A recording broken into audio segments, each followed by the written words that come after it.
The water bottle. Right now. Let's roll. Again, do not click. If you need to make it full screen, it's the set wheel at the bottom and then the full screen option. Okay, so you guys can turn off the volume because I'll be just kind of going through everything one by one. And I'll click play here. So I'm going to talk about phase 1, phase 2, phase 3, phase 4 all independently, and then if you have any questions, go ahead and ask it because the fight is very mechanically heavy. As we saw already in our normal, there's a lot of things going on that we need to deal with properly, just so we don't really get destroyed. Okay, so let's start off with phase 1. Actually, let me talk about, so I'm going to talk about the main mechanic of the fight, which obviously we saw, which is the wards. So obviously throughout the whole fight, we're going to be making sure it's properly done. We kind of just lacked off in normal, but in heroic, it does drain a bit more than normal. So we really need to make sure that people are doing their part. If it says group 1 or group 2 or whatever, soak this one, like make sure you're really on top of it. Really important that we don't really drain any of these wards. If we do, it's a lot of raid wide damage going out. So that's just a general idea here. So first phase, we saw the two main bosses, Athanel and Cyranus, that drop down. Cyranus doesn't really do anything other than the charged spear. I'm gonna play here. He doesn't really do anything other than the charged spear. I'm sorry to interrupt you guys. My video is not playing. Yeah, mine's not either. Hit the play button. I had to refresh. I have. And Mine is then it working. worked. Yeah. I just It- have this it- circle. Is it working now? I'll refresh. 1 sec. It's still playing, so if you see it playing or click play, let me know. All right, now it's going. I'm good. Perfect. So as you see, Cyranus dropped here. Phase starts. Cyranus does only one ability that's concerning to the raid. Obviously, as I'm talking, I'm not going to be talking about any tank mechanics. Tanks know what they're doing like perfectly well, so nothing too crazy there. So Cyranus will do the charged spear. It only affects melee people, so you really need to book it to the wall. The wall, obviously not the pillars, the water wall, and the spear will go right through, and we avoid all raid-wide damage. It does do a hefty amount of damage. Like I'm saying, half your health for sure it's gone if it lands on the floor, if you weren't fast enough to take it to the wall. That's just Cyranus, nothing too crazy. Then Athanel would do the chain lightning, which we've already saw, and people have kick orders in for their sheets, so just check your sheet. You know what to do. And she does the lightning orbs, which are those little blue swirlies on the ground that we saw previously. It's not really happening now. I'm going to pause it for a second. It was the blue swirlies. You just avoid it, sidestep it. They will bounce around until they hit an object up to 3 times. They'll bounce 3 times. If it doesn't hit anything, it'll go away. If it hits something, it'll go away. Either way, just sidestep it. Just don't get hit by it. It does do a big piece of your health in damage. And right now, I've paused the video. You guys see the purple goob on the ground over there in the right corner? Goob, top the right purple corner? goob. Yeah, we see it. Yes. So that's the cursed heart. Again, just a ticking dot of pool, and if you're in it, you're slow. So ideally, just avoid it. Just avoiding in general. And the last thing that we need to worry about is the beacon. Obviously, what we were doing with ranged, max range from the middle. It's an 8-second cast on you that's going to drag you to the middle. If you reach the middle, you'll get the bubble on you. The bubble does 8% of your max HP per second. So you can avoid this mechanic as long as you're far enough that the 8 seconds expires prior you being in the middle. The moon marker is where it specifically spawns every time in phase 1. So be away from moon when it happens. Yep. Everyone sees it? Pardon? Making sure everyone sees it, that's all. That was Yeah. it. Anyway. And last... I don't mean to interrupt. Am I missing something? I got beckoned into Azshara. Was that a different type of beckon? In phase 1, it is at moon. For the rest of the phases, it's at Azshara. Okay, alright, appreciate it. So, obviously, there's the arcane orbs that spawn around the middle. There should be about 5 of them. People need to be soaking that. There's no really, hey, you, group 1, group 2, go soak. Like, you should just be doing it yourself. And obviously, there is the ads that spawn in phase 1, the big Hulk. We should wait until it gets to one of the wards and then do the stun, just so that we get the most amount of value out of it. Because if we do stun it as it touches a ward, it will then backtrack to another ward potentially. So that's also one thing to do. We were kind of doing it halfway, just hold off the stuns. It's not really a big deal. Let it get to the ward, then stun, we're good. So as it's like starting to do that raging cast or If you want to, you can wait that long, or as soon as you see it gets there, just stun him, and that's fine too. Because obviously, once we CC him once, we cannot CC him anymore. But by the time it gets to a ward, it should be dead at that point. And there's like a tiny little picture here of the wards. If you see that, red on the forums. Sorry, you don't really see it right now. But obviously, when a ward is under attack, you can tell when it's under attack. It highlights in red. But that's the general gist of phase 1. Any questions? No. Okay. So I'm going to continue playing this video as we go on. Sorry, I paused it and it kind of just went off. Let me skip a bit here. Perfect. So phase 2, you see right now in the middle of the room, there was the... Ice is doing a great job explaining this middle one, ward gets empowered. That's called the Real power good. ward. The rest are considered ancient wards. If that gets charged... Sorry, if that gets charged, Azshara will start getting the damage buff, not only to herself, but for her allies also. It includes the minions, the Indomitable Spider one that we saw. It includes everything. So, in phase 2, Azshara will either drain whatever ancient ward she is closest to, so the yellow circles, or she will pour energy into the power ward, so the big blue one. So the idea here is to make sure we drag her around to the assigned ward, or whatever ward the tanks feel like is most beneficial or most healthy in terms of energy.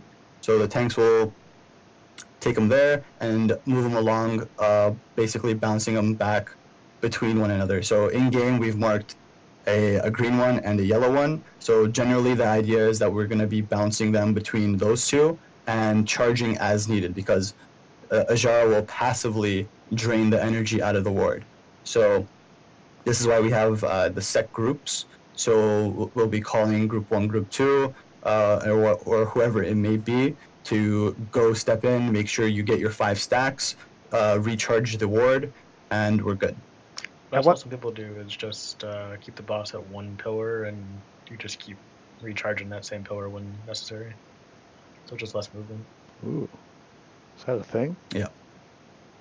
So if you take a moment to look at the forms, obviously you should already know where the ads are spawning at this point. So in phase 2, the red marker, the purple marker, I'm talking in game right now, so I'll pause this video. So if you look on the platform, there is the red marker, the purple marker, and the orange marker. Those are the 3 designated spots where the ads will spawn. Sorry, 1 second. Sorry, I just skipped something. Sorry, that was phase 3. So in phase 2,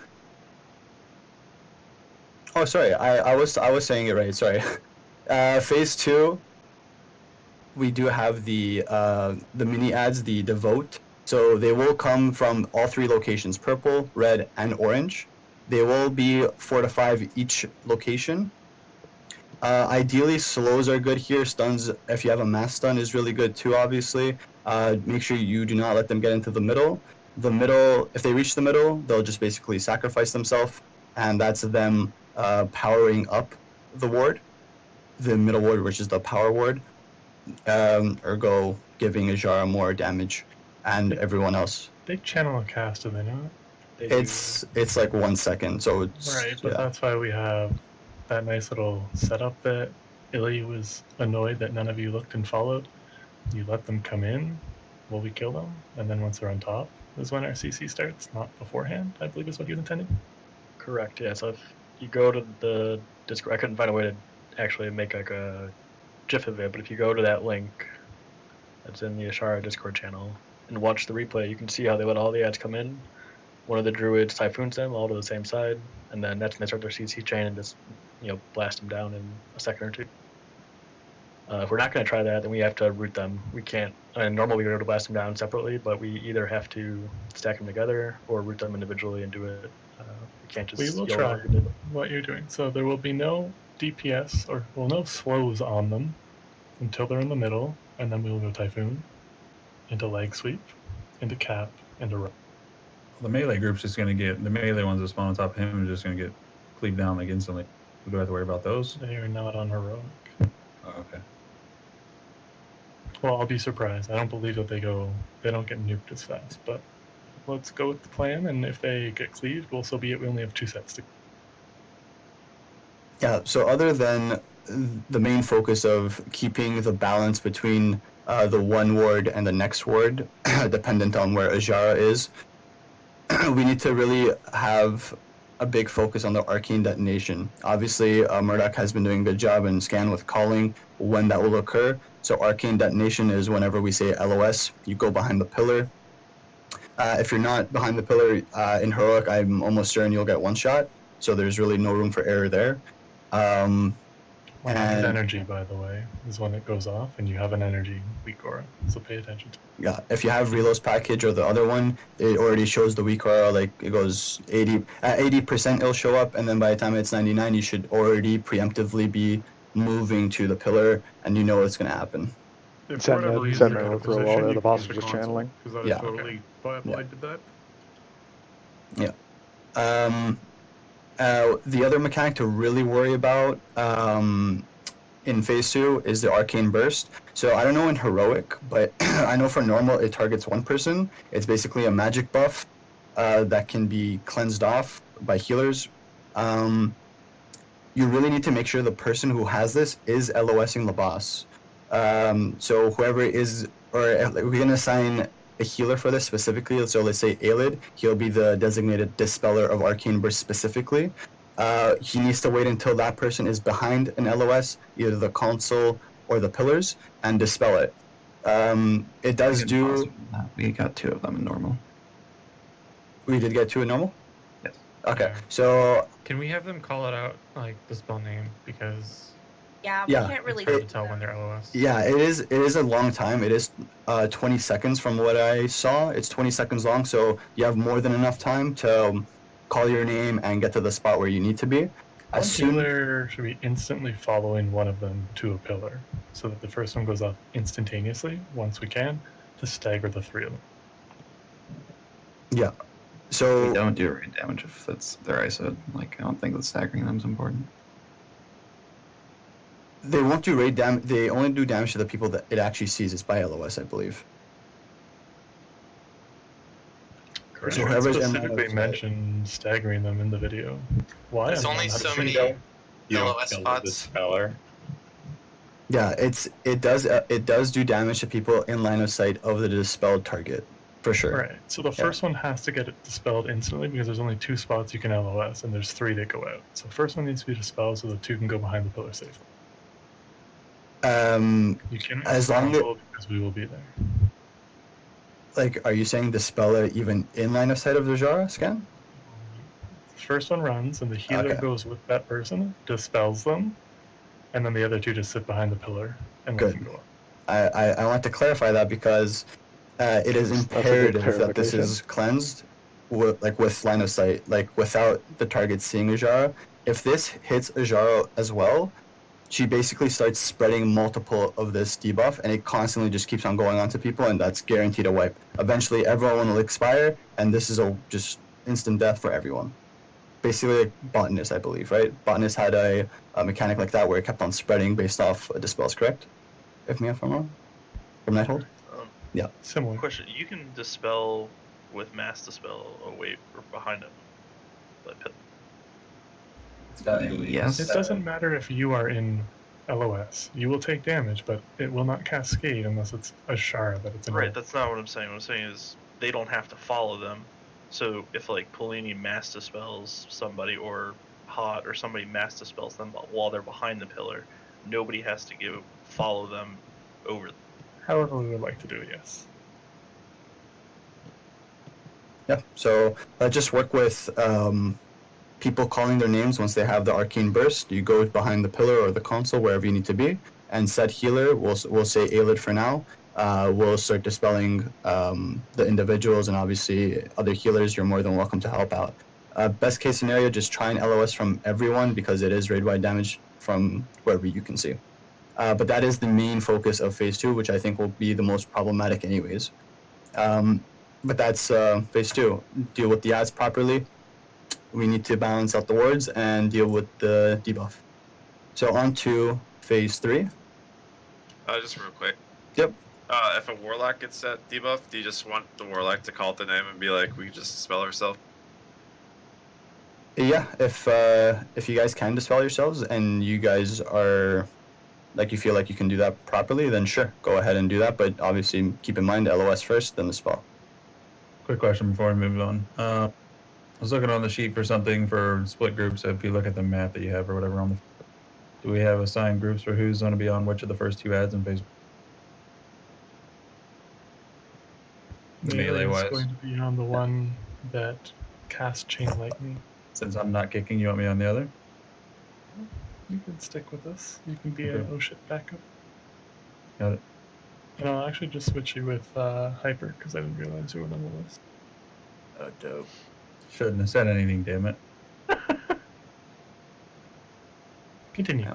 Sorry, I was just trying to pause it at a certain point. Okay, so phase 3.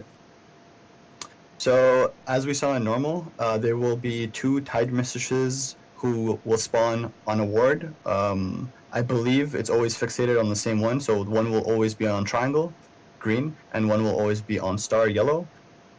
So we get the idea that we're gonna try and hold, or we should have 2-minute CDs back at this point, because we're gonna use it to try and nuke the closest one down first before she can do a crystalline shield. Ideally, that's how it'll play out. We'll kill it before she can do that.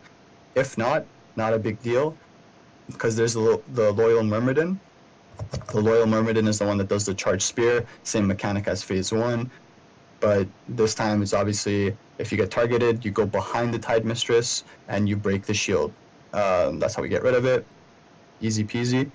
Tide Mistresses, there is sort of like a time crunch here, because they also do drain the ward that they are on, so it is pretty good to save your cooldowns. I would say you should be saving your cooldowns 2 minutes, 3 minutes for this part. We don't want to really be wasting time getting all this energy drained and having our HP reduced for no reason.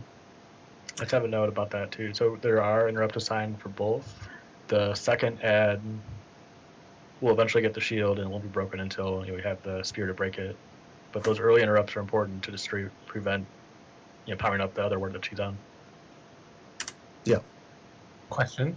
Yes. Now, I know the ad drains the ward and the boss drains the ward, but if we are trying to nuke one down really fast, do you want us to move the boss to that ad right away? And then just repower that one ward? Yeah, that's what we've been doing, and it seems like it's okay because it doesn't drain too much, but it does do that small amount, which does add up eventually, which isn't really a big deal. But to note that when we are killing that Tide Mistress, that the one that we're focusing on, whatever assigned group that I'll call out for or whatever, if they stand on top of it, they will also be charging it too, so it kind of balances it out. You know what I mean? Yes. I just wanted to make sure that you wanted us to move the boss basically on top of that. Yeah, we can do that and we can work with it, obviously. But yeah, we'll try that. We'll try it that way and see how it goes. Before we go on melee, you can max range the Tide Mistresses and not get the debuff. So yeah, that's what we were talking about. The brown circle in the middle. This ring, if you look in game, the one I'm stepping around right now, is the one that you can stand on without being drained. See that? But that's it.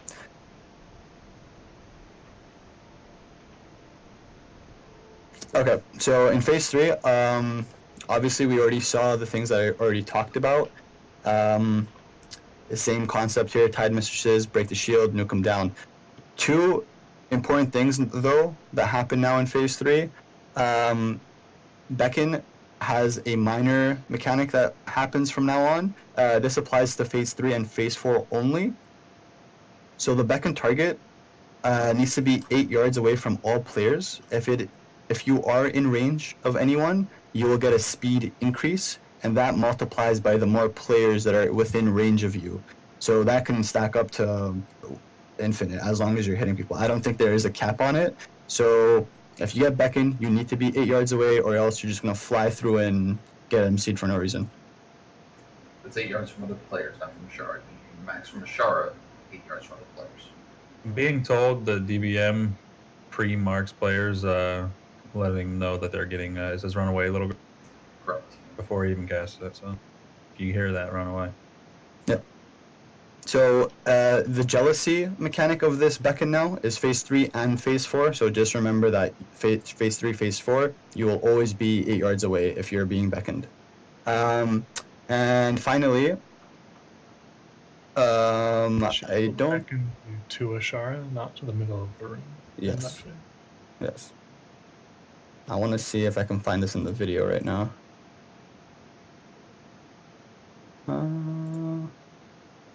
I probably will not find it. Sorry if I'm skipping stuff, guys. I'll get back to it. Okay, I'll leave it here because I can't really find it, and I didn't find it before. So, in phase 3, she will do something called Greater Reversal of Fortune. This is a pretty hefty mechanic, which basically any of the ancient wards that are present will turn into a power ward, and the power ward that is present will turn into an ancient ward. So essentially, we will have 3 power wards and 1 ancient ward. So it's going to be really rough because I believe if all 3 of these power wards do get power, the damage buff will just keep on stacking. So what we're going to have to do is have tanks move to the 1 and only ancient ward we have left, and basically just keep it there, make sure people are filling up energy into it. I don't know how long this will last, so we'll probably just need to constantly have groups go in, get their stacks, get out, and so on and so forth. So I haven't seen this personally, so we're going to kind of wing it at this point whenever it happens. So just tanks mostly be aware that when Greater Reversal does happen, we only have 1 ward we can actually be at. The rest will empower her, which we don't really want to deal with, obviously. Okay. Do you know how the ratio works for them? Pardon? So when it's the regular one, it just swaps them. So whatever the blue one's at, it just swaps the positioning. So when it swaps this positioning, it's going to multiply the power wards. Do they eat, if say our power wards like 20%, I don't know, does that mean each ward, actually let's do 15, makes my math easy. So let's say the middle ward's at 15%, does each outer ward get 5? Or do each themselves get 15%? I see what you're saying. Yeah, that is a good question. I have no idea how much energy they'll be based off of. I don't know if, yeah, they'll be the same amount as the original one or split evenly. That I don't know either. Okay. But that's a good question. Something we'll look at. Yeah. Any questions for phase 3?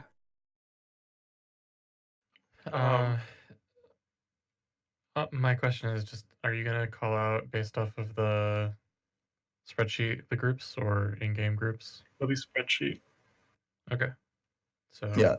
So make learn sure your you're, yeah, learn your group. Group 1, Gunbuster, Divine, Iron Dan, Shami, Eli, so on and so forth. Everyone take a look at your spreadsheet, know exactly what group you're in and group number. Yeah, I'll keep an eye on the wards. I'll try my best to make sure they're topped off to whatever need be. If I need a tank to move Azshara to the other side for any reason, obviously we'll do that on the fly. But that's pretty much it. Phase 3 is the same as normal, just the wards are going to kind of be more rough to deal with the Greater Reversal, so we'll see. When the Greater Reversal happens, is it the wards charge up faster, more people are in there, or is it the same whether there's 3 or 1 person? It does charge up faster. Okay. So if all 5 of you are on it at the same time, it'll charge up faster than if it's just 1 by 1.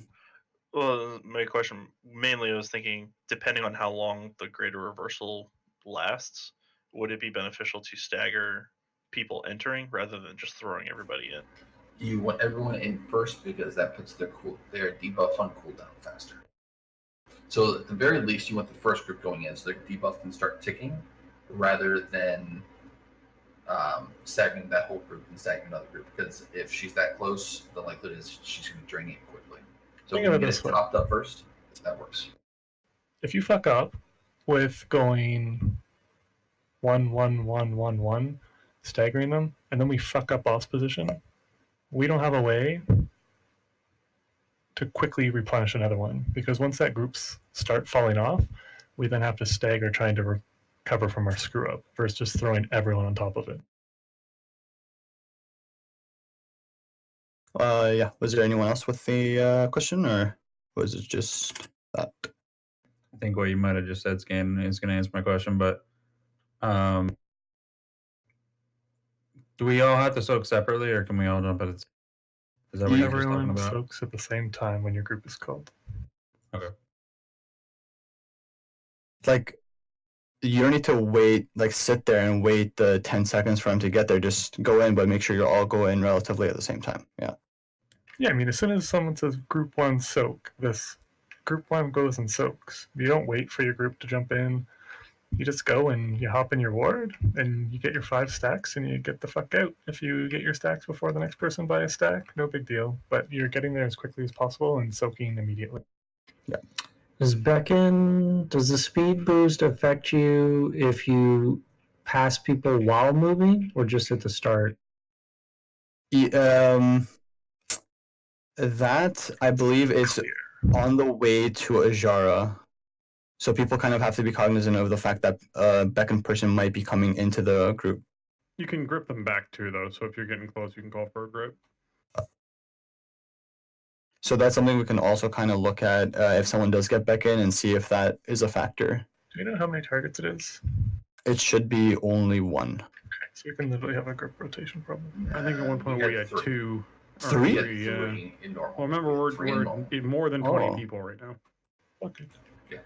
Okay.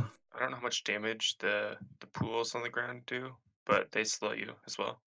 A lot. Kind of like Stromwall, but Also, grips on beckons aren't going to be good because they're going to speed you up a lot.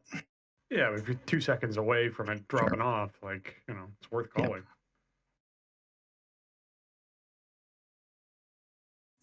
Yeah. Phase 4. All right. So last phase. Go right into it. Last phase for phase 4 should happen roughly at 55% from what I've seen. And obviously you can tell when you're in phase 4 whenever she gets that little bluey glow around her. I'm sure some of you have noticed that.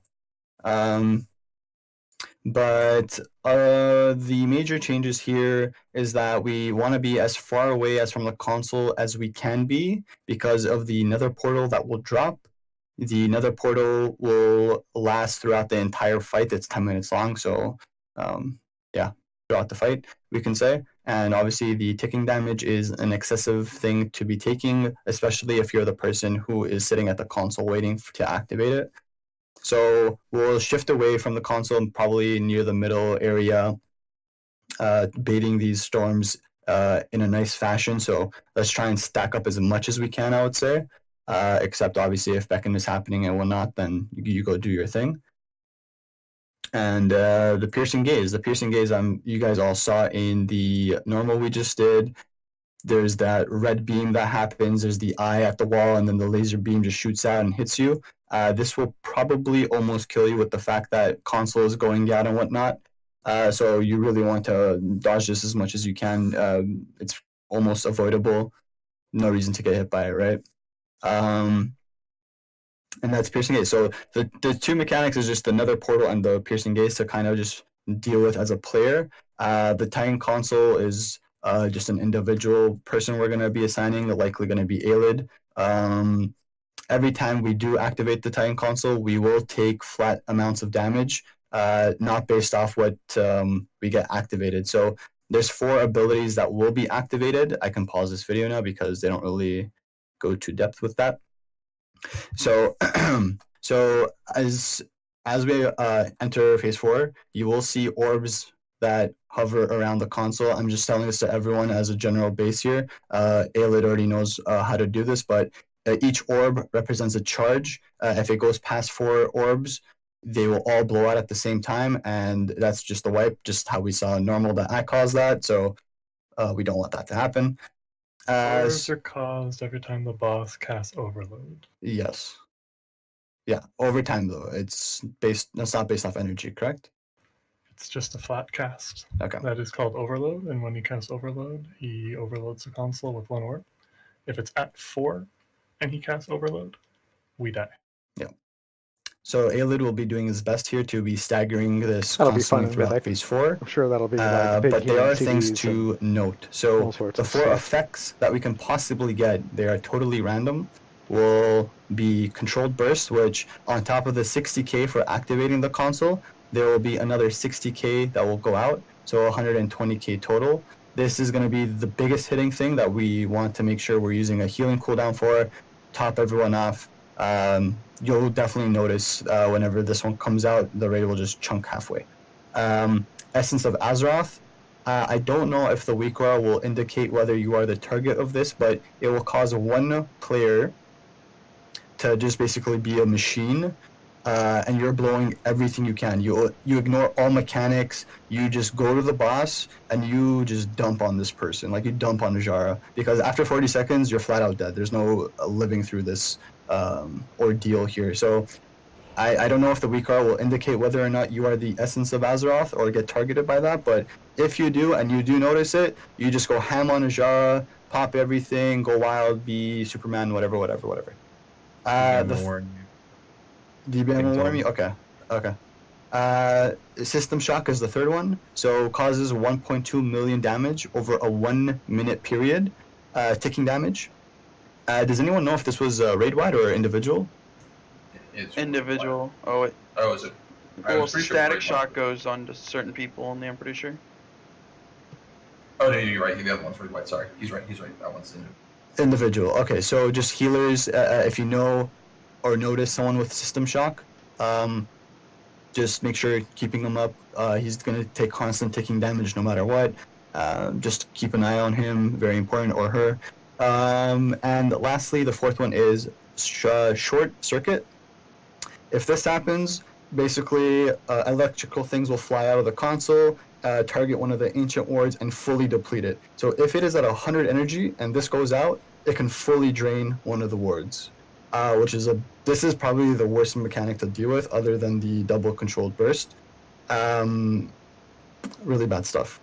And especially if we get the overload and we have 4 charges and Aelid wasn't doing his job, for example, if it just went to 3 short circuits and all the ancient wards got drained, we just wipe flat out. So this should be like something we avoid, obviously, with Aelid doing it. And yeah, this is probably, I would say, the worst one to deal with, short circuit. But it's completely RNG on based off what we get. Any questions for the consoles? Or for the console abilities? If we do get that last one, it's just like everyone rushes to recharge it? Everyone that Or does what not do we have a do? debuff. I- Everyone yeah. that does not have a debuff will go to that one and charge it. Yeah. You have to charge it above. Lot I of think it's the movement, third, lot of movement. to make the pulsing AoE stop. So Did when you one of these pod- ward on your thing, you'll see the circles. If the circle gets drained, they'll have a little red, like third of the circle. It has to go past that red to make the pulsing stop. It should probably also depend on where the boss's health is as well, and healing. Because we can survive it for a little bit, but not too long. Not too long, no. Not heroic, at least. So if the boss is like 3%, just go boss. Yeah. It's like 20k a second or something. I think if we get 2 groups to just get 5 stacks, so let's say group 2, group 3, go soak, right? All of them go soak, get 5 stacks. I think, from what I've seen, it should be okay to recharge the ward. But again, as we go through, we'll try it out, see what happens.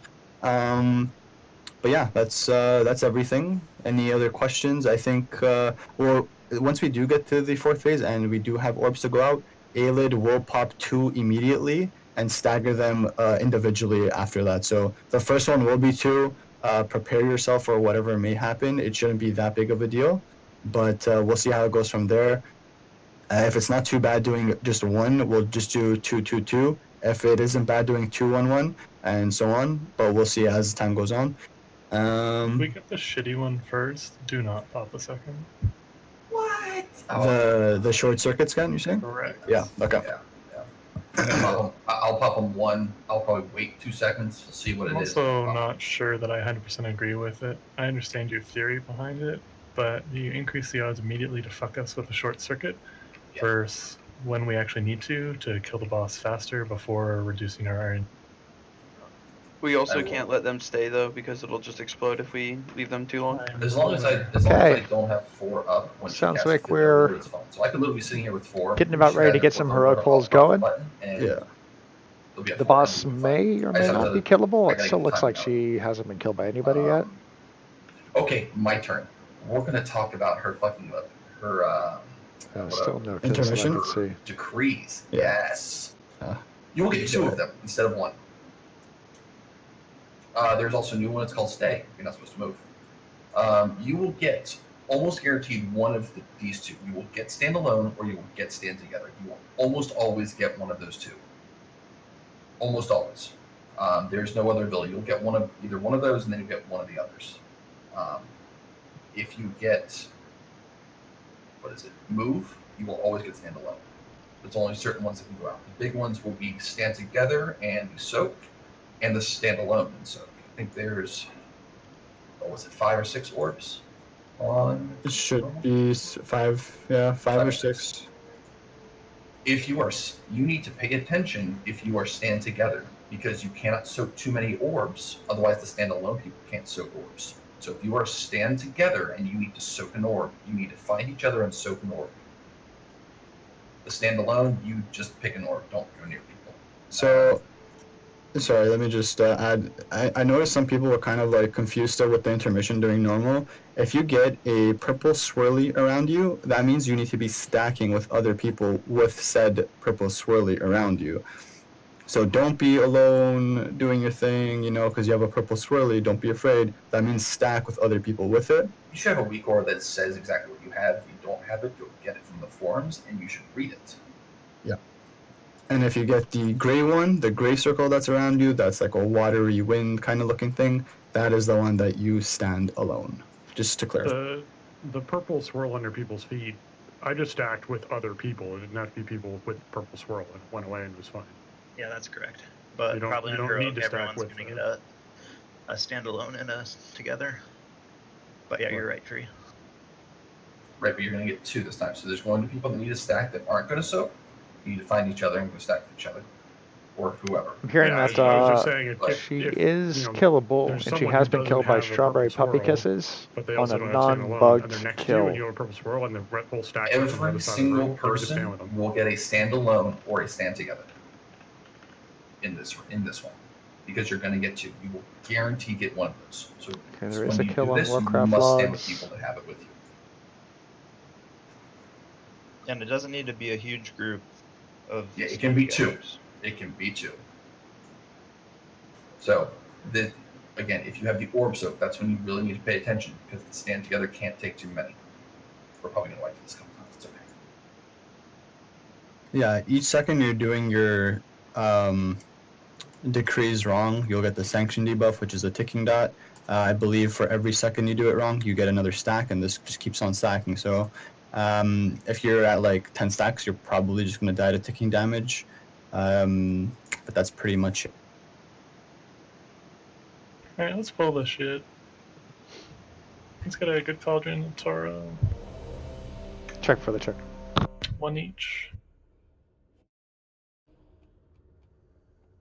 Lots to know, lots to learn, but we'll learn better from pulling.